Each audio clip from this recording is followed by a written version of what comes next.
আমাদের ঈমান ধরে টানাটানি হচ্ছে না, কথা বলেন না কেন? হচ্ছে না, হয়নি। যদি বলেন কেন মোবাইল খোলে, রামায়ণ ধ্বংস হয়ে যাবে, মহাভারত ধ্বংস হয়ে যাবে, গীতা ধ্বংস হয়ে যাবে, কুরআন ধ্বংস হয়ে যাবে। জোরে বলেছো নাউজুবিল্লাহ? সবাই বলেছো নাউজুবিল্লাহ? কুরআন ধ্বংস হবে না। ও চাচা, কুরআন ধ্বংস হবে না। এবারে হ্যাঁ বলেন, এক্ষুনি কাফের হবে। কুরআন জিন্দা জিন্দা জিন্দা, জোরে হবে সুবহানাল্লাহ। রামায়ণ ধ্বংস হয়ে যাবে, মহাভারত ধ্বংস হয়ে যাবে, গীতা ধ্বংস হয়ে যাবে, বাইবেল ধ্বংস হয়ে যাবে, কুরআন ধ্বংস হয়ে যাবে, আমার প্রকল্প শেষ হবে না। মনে আছে? মনে আছে? মনে আছে? কথা বোঝা যাচ্ছে কি বলতে চাইছি? আমাদের ঈমান ধরে টান, হই হই হই হই করুন। যত দিন যাচ্ছে পজিশনটা তত পাল্টে যাচ্ছে। এক সপ্তাহ আগে আমাদের মুফাক্কিরুল ইসলাম বলে একজন উকিল সাহেব, নাম শুনেছেন আপনারা? সে কোথায় এখন? রাইটার্স বিল্ডিং আছে তো? না, জেলখানায় আছে। সে কোথায়? জেলখানায়। তাকে কেন জেলখানায় দেওয়া হয়েছে? সে নাকি আপনি দবাই গেছেন তো মারাত্মক পাখা, জীবনের পাখা, আমার লাইফে চোখে দেখি। আমি তো ভাবছি ধান ঝাড়া মেশিন। হ্যাঁ, আর একবার তাকবীর দেন তো, নারে তাকবীর। ক্যানিং এর লোকের এত আস্তে আওয়াজ হয়, ক্যানিং এর লোকের স্পিড কম না বেশি? স্পিড বেশি। জোরে সরে নারে তাকবীর, আরো জোরে নারে তাকবীর। মুফাক্কিরুল ইসলাম নাম শুনেছেন? সে কোথায়? জেলখানায়। কেন তাকে জেলখানায় দেওয়া হয়েছে? সে নাকি উত্তেজনা পূর্বক নাকি উল্টো পাল্টা বক্তব্য দিয়েছে। তাহলে আমি বলবো হরিণঘাটার এমএলএ যার নাম অসীম, শয়তান, সরকার অসীম, সবাই মিলে বলতে হবে অসীম শয়তান। সে বলল মুসলমানদের যে কুরআন, সে কুরআনটা উহুদের ময়দানে পুড়ে গেছে। বর্তমান যে মুসলমানদের কুরআন আছে, ওটা 27টা শয়তান মিলে লিখেছে। জোরে হবে নাউজুবিল্লাহ। তার এগেইনস্টে 800 এর বেশি কেস আছে। কত বললাম? 800 এর বেশি কেস আছে। তাকে অ্যারেস্ট করা হয়েছে না? কেন হয়নি বল? কেন হয়নি? নামের আগে নামের আগে সিরি আছে, আর মুফাক্কিরুলের নামের আগে মুহাম্মদ আছে। যদি বলেন ভাইজান আরো ভেতরে ঢুকবে, পার্থ চোর ছাড় পেয়ে গেল, অনুব্রত চোর ছাড় পেয়ে গেল, জ্যোতিবীর মল্লিক চোর ছাড় পেয়ে গেল, সরবেরিয়ার শেখ শাহজাহান ছাড় পেয়েছে। ছেলেগুলো কেন কথা বলতে বলতো? ছাড় পেয়েছে। কেন ছাড় পেয়েছে? জোরে বলো। যত আইন কাজের জন্য, জোরে বলো, সব বললেই কচি দোষ। আমি বললে তো অনেকের রাগ হবে। এখানে এখন বলা শুরু করলে কচি, এদের কাপড় টাপড় খুলে গা দিয়ে ছিটপিনি হবে। রাগ হচ্ছে না? রাগ করে না। আবু জেহেল নবীকে দেখতো কালো দেখতো, আর আবু বকর নবীকে দেখতো পূর্ণিমার আলো দেখতো। জোরে হবে না? এটাও চোখ, ওটাও চোখ, তফাৎ আছে না? না, জোরে বলো। আমার দিকে তাকাও, আবু জেহেলের চোখে তাকাবে, আবু বকর চোখে তাকাবে। কদিন আগে আমাদের হিন্দুদের একটা পুজো হয়ে গেল, জানো তো? দুর্গা পুজো বলে। সরকার থেকে প্রত্যেকটা পুজো কমিটিকে 1,10,000 টাকা দেওয়া হলো। হ্যাঁ কিনা কথা বলতে পারি? এতে আমার কোনো দুঃখ কষ্ট কোনো হিংসা নেই। 2 লাখ 3 লাখ 4 লাখ করে, কিন্তু আমার একটা প্রশ্ন আছে যুবক, যদি প্রত্যেকটা দুর্গাপুজো কমিটি যদি 1,10,000 টাকা পায়, তাহলে প্রত্যেকটা মুসলমানদের ঈদ কমিটিও 1,10,000 টাকা পাবে না পাবে না? জোরে বলো, জোরে বলো। মার খাওয়ার সময় আমি, আর বিরিয়ানি খাওয়ার সময় তুমি। কথা বোঝা যাচ্ছে না? মারবে কে মুসলমান, মরবে কে মুসলমান, মার খাবে কে মুসলমান, বোম বাঁধবে কে মুসলমান, বোম ছুড়বে কে মুসলমান, আর লাল বাতির গাড়ি কে চাপবে? হরিপদ মান্না। কথা বোঝা যাচ্ছে? কে চাপবে? চাপবে। কে চাপবে? জোরে বলো। আর দোষ আমাদের আছে। এই যে রমজান মাস চলে গেল, রমজানটা তো দুটো ভাগ হয়ে গেছে। কটা? যদি বলেন ভাইজান কেন? একটা হয়েছে, একটা হয়েছে ইফতারি পার্টি, আর একটা হয়েছে ইফতারি মাহফিল।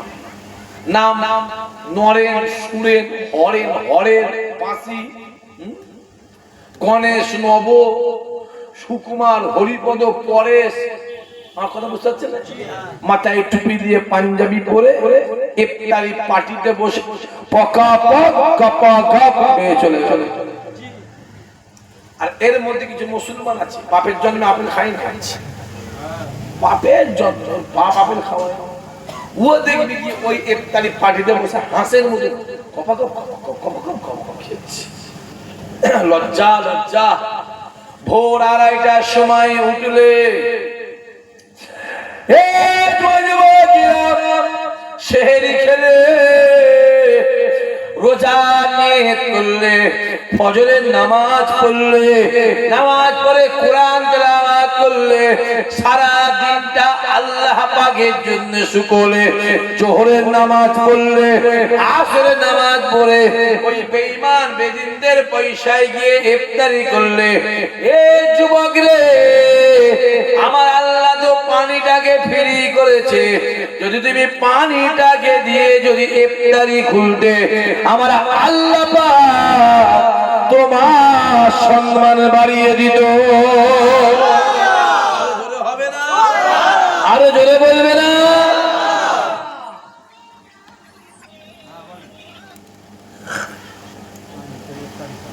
কে ফোন করেছে?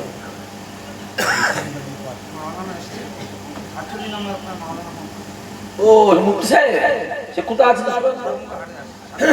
আচ্ছা, কিছু করে এসছে। একজনকে একটা মোটরসাইকেল পাঠিয়ে দেবে। তুমি যাওনি করছি, তুমি থাকো, যে কোনো একজনকে ওই নাম্বারটা দিয়ে দেখো, পাঠিয়ে দাও। তুমি যাওনি করছি, চাচা ফোন টোন রাখতে হবে। আর একবার তকবীর দেন, নারে তকবীর। তাহলে সম্মানটা দেয় কে? আল্লাহ। আবু জেহেল যত বলেছিল মুহাম্মাদের কাছে যাবি না, মুহাম্মাদের কাছে যাবি না, মুহাম্মাদের কাছে যাবি না, যত যেতে মানা করেছিল, মানুষ তত বেশি আমার নবীর কাছে হাজির হয়ে গিয়েছিল। এরা যত বলে ফুরফুরাই যাবি না, ফুরফুরাই যাবি না, ফুরফুরাই যাবি না, মানুষ তত বেশি ফুরফুরা জমিনে যায়। আর আমার তো মনে হয় দক্ষিণ 24 পরগনার লোক, আর মোবাইলে বলা হচ্ছে কি দক্ষিণ লোক আর ফুরফুরাই বুঝতে পারছি। বেশি বললে তো মৌলানা, আবার 2 ক্লাস পড়লে মৌলানা হয়ে যেত। কত রকমের মৌলানা লিবি করছি, ইমামতি করা মৌলানা রয়েছে, তারাবি বরাবর মৌলানা আছে, জলসা করা মৌলানা আছে, আজকাল আবার পুজো করা মৌলানা বেরিয়েছে, জানো তো? এরকম মানে কিছু জানে না নাকি বলতো? জানো নি? যেদিন বলো 2 ক্লাস পড়লে মৌলানা হয়ে যাবি, তার 2 দিন পরে গিয়ে পিঠে কাটছে। এই ছেলেগুলো সাবধান হয়ে যা। বাপেরা, চাচারা, দুনিয়াতে আপনার যার সঙ্গে মহাব্বত থাকবে, এ যুবকেরা, দুনিয়াতে তোমার যার সঙ্গে ভালোবাসা থাকবে, কিয়ামতের ময়দানে মাসারে আমার আল্লাহ পাক তার সঙ্গে হাসর নাসর করে দেবে। যদি দুনিয়াতে বিড়িখোর, বেনামাজি, হারামখোর, চিটিংবাজ, চোর, দাড়ি চাচা, সুদখোর, যদি এদের সঙ্গে মহব্বত থাকে, খোদার কসম কিয়ামতে ওদের সঙ্গে তোমার হাসর নাসর হবে হবে হবে হবে হবে হবে হবে। আর দুনিয়া যদি নামাজি, রোজাদা, আল্লাহ আল্লাহ, হাফেজ সাহেব, হাজি সাহেব, ইমাম সাহেব, আল্লাহর ওলিদের সঙ্গে মহব্বত থাকে, কিয়ামতের ময়দানে ওদের সঙ্গে হাসর নাসর হয়ে ওদের সঙ্গে আল্লাহ তোমাকে আমাকে জান্নাত দেবে। চিল্লা বলবে না? বিড়ি করে পাল্লাই পড়বে, বিড়ি করে হবে। হারাম খোরের পাল্লাই পড়বে, হারাম খোর হবে। চোরের পাল্লাই পড়বে, চোর হবে। সুদ খোরে পাল্লাই পড়বে, সুদ খোর হবে। চিটিংবাজে পাল্লাই পড়বে, চিটিংবাজ হবে। বাবা ছেলে রে, নামাজি সোহবতে বসবে, নামাজি হবে। রোজাদারদের সোহবতে বসবে, রোজাদার হবে। আল্লাহওয়ালাদের সোহবতে বসবে, আল্লাহওয়ালা হবে। আল্লাহর ওলিদের সোহবতে বসবে, আমার আল্লাহ তোমার আমার নাম ওলিদের খাতায় লিখে দেবে। যেমন চাইবে যেমন করবো তেমন পায়। হই হই করুন। বাজারে গরু কিনতে গেলে লেজটা তুলে দেখবে না, এরকম না বকনা গরু দেখবে না, কথা বলে দেখেন, দেখো চোখ দিয়ে চালে। আল্লাহ তোকে কানা করে নে, কানা করে নে না, কানা মেরে বাপের নাম ভুলিয়ে দেবে। মরণ আছে না নাই? কথা বলে না কেন? একবার কি মরণের চিন্তা করেছো? আল্লাহ আমার মরণ হবে, আল্লাহ আমি দুনিয়া থেকে বিদায় নিয়ে চলে যাব, আল্লাহ আল্লাহ আমার মরণটা কেমন হবে? কেননা একদিন মরণ হবে, আমায় গোসল দেবে, আমার লাশকে কাপড় পরিয়ে কাঁধে করে নিয়ে হেঁটে হেঁটে জানাজা ময়দানে যাবে। ওই জানাজা ময়দানে গিয়ে জানাজায় নামাজ পড়ে এক পা দু পা করে কবরস্থানে গিয়ে দাফন দিয়ে আসবে। কবরে মাটি দিয়ে দেওয়া হবে, কবরটা অন্ধকার হয়ে যাবে, কবরটা জঙ্গল হয়ে যাবে। এ ছেলে রে, তোমার কি মনে হয় না আল্লাহ আমার মরণ হবে? আমি কবরে কি জবাব দেবো? নবী আমার বলে, বেশি বেশি বেশি বেশি করে মরণে চিন্তা করো, বেশি বেশি করে কবরে চিন্তা করো। যে বেশি বেশি কবরে চিন্তা করে আমার আল্লাহ তার দিলে অন্তরে কবরে ভয় আল্লাহ বাড়িয়ে দিয়ে আমার আল্লাহ তাকে হেদায়েত করে দেয়।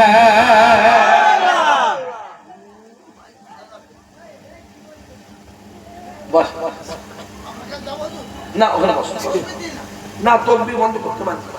আগে তকবির দেওয়ার সময় নেই, একদম কেউ তকবির দেবে না। তকবির দেওয়া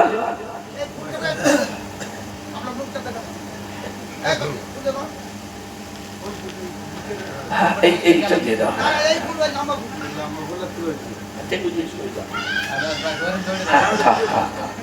আর সত্যি মুখরা দেখবে কি মজা, যদি বলে মজা লাগে কি? মুখ না দেখলে মজা লাগে। আসেন ভালো করে একদম কথা বলবেন, সময় সর। আল্লাহ আমাদের কবুল করে, আল্লাহ আমাদের মনে আশা পুরা করে। আজকের মাহফিলকে আল্লাহ কিয়ামতের দিনে নাজাতের ওসিলা, নাজাতের জারিয়া করে দেন। জোরে হবে সুবহানাল্লাহ।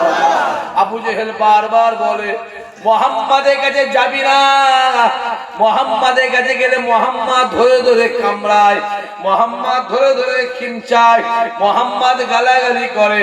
কেউ মুহাম্মাদের কাছে যাবি না, কিন্তু আমার আল্লাহ পাক, আমার রাসূলুল্লাহ এই ঠোঁট মুবারকটাকে মধু থেকে বেশি মিষ্টি করেছিলেন।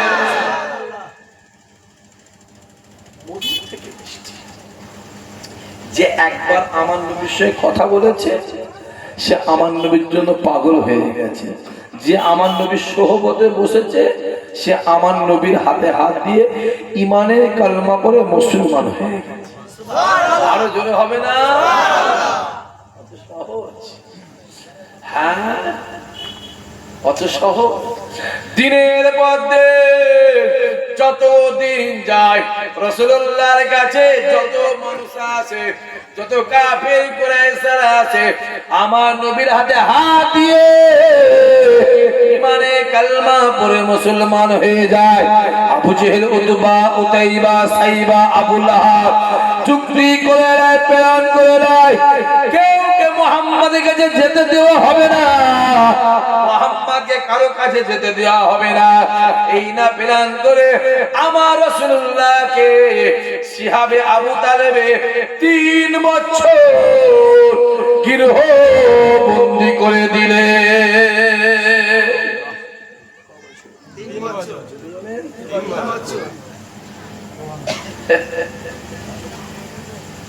যে কেউ নবীর কাছে যেতে পারে না, আমার নবী কারো কাছে যেতে পারে না। আল্লাহ নবী সারা রাত আল্লাহ পাকের কাছে কাঁদতো, আল্লাহ আমি কার কাছে কালেমার দাওয়াত দেবো, কার কাছে কোরআনের দাওয়াত দেবো, কার কাছে ঈমানের দাওয়াত দেবো। আল্লাহ কেউ আমার কাছে আসে না, আমি কারো কাছে যেতে পারি না। রাতের অন্ধকারে আমার নবী পাক কেঁদে কেঁদে কেঁদে কেঁদে জার জার হয়ে যায়। নবীর কান্না আমার আল্লাহ সহ্য করতে পারে না। আসমানের দরজা খুলে যায়, আওয়াজ আসতে লাগে, আয় আমার হাবিব রে, আপনি কাঁদবেন না, কাঁদবেন না, কাঁদবেন না। আমি আল্লাহ জানিয়ে দিলাম আপনি ঘরের ভিতরে বসে বসে কোরআনের দাওয়াত দেবেন, কলেমার দাওয়াত দেবেন, ঈমানের দাওয়াত দেবেন। আপনার কথা কেউ শুনুক আর নাই শুনুক, আপনার কাছে কেউ আসুক আর নাই আসুক, আমি আল্লাহ জানিয়ে দিলাম আপনি ঘরের ভিতরে বলবে, আরে আমি আল্লাহ আপনার বলাটা গোটা পৃথিবীতে প্রচার করে দেব।